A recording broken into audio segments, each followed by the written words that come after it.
പ്രവാസി മലയാളിയിലേക്ക് ഏവർക്കും സ്വാഗതം. പ്രവാസികളെ തിരികെ നാട്ടിലെത്തിക്കുന്ന വന്ദേ ഭാരത് ദൗത്യത്തിന്റെ രണ്ടാം ഘട്ടത്തിലെ ആദ്യ വിമാനത്തിലേറെയും ഗർഭിണികളാണ്. 75 ഗർഭിണികളാണ് ദുബായിൽ നിന്ന് കൊച്ചിയിലേക്കുള്ള ആദ്യ വിമാനത്തിൽ യാത്രയായത്. അടിയന്തര സാഹചര്യമുണ്ടായാൽ ചികിത്സ നൽകാനായി ഡോക്ടർമാരും നഴ്സുമാരും വിമാനത്തിൽ ഉണ്ട്. ചികിത്സ ആവശ്യമുള്ളവർക്ക് 35 പേർക്കും മുതിർന്ന പൗരന്മാർക്കും വിമാനത്തിൽ ഇടം കിട്ടി. പ്രിയപ്പെട്ടവരുടെ അന്ത്യകർമ്മങ്ങൾക്കായി യാത്രയായവരുമുണ്ട്. ഭാര്യ മരിച്ച പാലക്കാട് കൊല്ലങ്കോട് സ്വദേശി വിജയകുമാറും അതിൽപ്പെടുന്നു. അന്ത്യകർമ്മങ്ങൾ നടത്താനായി മൃതദേഹം ദിവസങ്ങളായി ഫ്രീസറിൽ സൂക്ഷിച്ചു വച്ചിരിക്കുകയാണ്. 181 യാത്രക്കാരാണ് എയർ ഇന്ത്യ എക്സ്പ്രസ് 434 എന്ന വിമാനത്തിൽ ഉള്ളത്. റാപ്പിഡ് ടെസ്റ്റ് നടത്തിയ കൊറോണ വൈറസ് ബാധയിലെന്ന് ഉറപ്പുവരുത്തിയ ശേഷമാണ് യാത്രാനുമതി നൽകിയത്.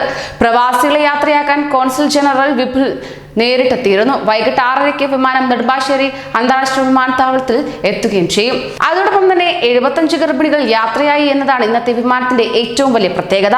ഇവർക്ക് ആവശ്യമെങ്കിൽ വൈദ്യസഹായം ചെയ്യാൻ ഡോക്ടർമാരും നഴ്സുമാരും കൂടെ കൂടിയിട്ടുണ്ട്.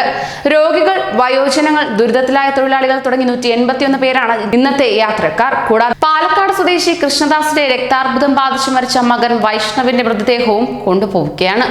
ഇന്ന് വൈകിട്ട് 5-ന് അബുദാബിയിൽ നിന്ന് തിരുവനന്തപുരത്തേക്ക് രണ്ടാമത്തെ വിമാനം IX 538 പറന്നെത്തും.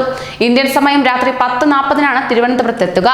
ആദ്യഘട്ടത്തിലെ സർവീസുകൾ വിജയകരമാണെന്ന് Indian consul general office tweet ചെയ്യുകയും ചെയ്തു. ആകെ 11 വിമാനങ്ങളിലായി 2079 പേർ ഇന്ത്യയിലും എത്തി.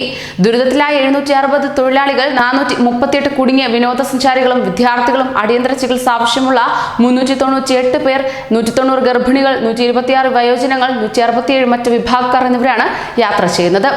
കൂടുതൽ പ്രവാസി വാർത്തകൾക്കായി ഈ ചാനൽ സബ്സ്ക്രൈബ് ചെയ്യൂ.